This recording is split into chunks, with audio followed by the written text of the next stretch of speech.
উম্মত তুমি জানো না আমি যে তায়েফের পাথরের আঘাতে পুরা পিঠ চালনির মতো ঝাঁঝরা বানায় ফেলছে আমার?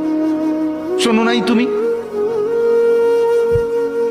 আমারে যে উহুদের ময়দানে দান দান শহীদ করে রক্তাক্ত করছে, তুমি শোনো নাই?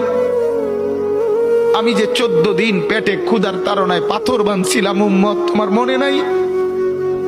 একবারও শোনো নাই আমার ক্ষুধার কষ্ট, আমার পিঠের ব্যথা, আমার দাঁতের ব্যথা, আমার কাঁধে 2টা কড়া ঢুকে গেছে? উম্মত, আমার ঘরে 3 মাস আল্লাহর নবীর স্ত্রী আয়েশা বলছে, আল্লাহর কসম উম্মত, নবীর স্ত্রী বলছে 3 মাস 3টা সূর্যাদ উঠছে ডুবছে, রাইনা হেলালান সুম্মা হেলালান সুম্মা হেলালান, 3 চাঁদ 3 মাসে নবীর 9 জন বিবির কারো ঘরে আম্মা জান আয়েশা বলে 1 ফোঁটা চুলায় আগুন জ্বলে নাই।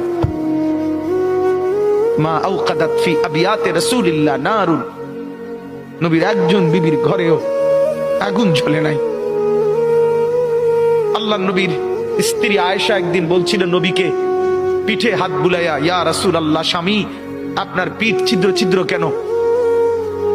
পুরা পিঠ চালনির মতো ছিদ্র ছিদ্র কেন? আপনার কি ছোটবেলায় বসন্ত রোগ হয়েছিল, গোটা হয়েছিল? আল্লাহর নবী চোখের পানি ফেলে বলছে, আয়েশা তুমি জানো না আমার এই পবিত্র দেহে তো কোনোদিন মশাও বসে না, মাছিও বসে না, পোকা বসবে কেমনে?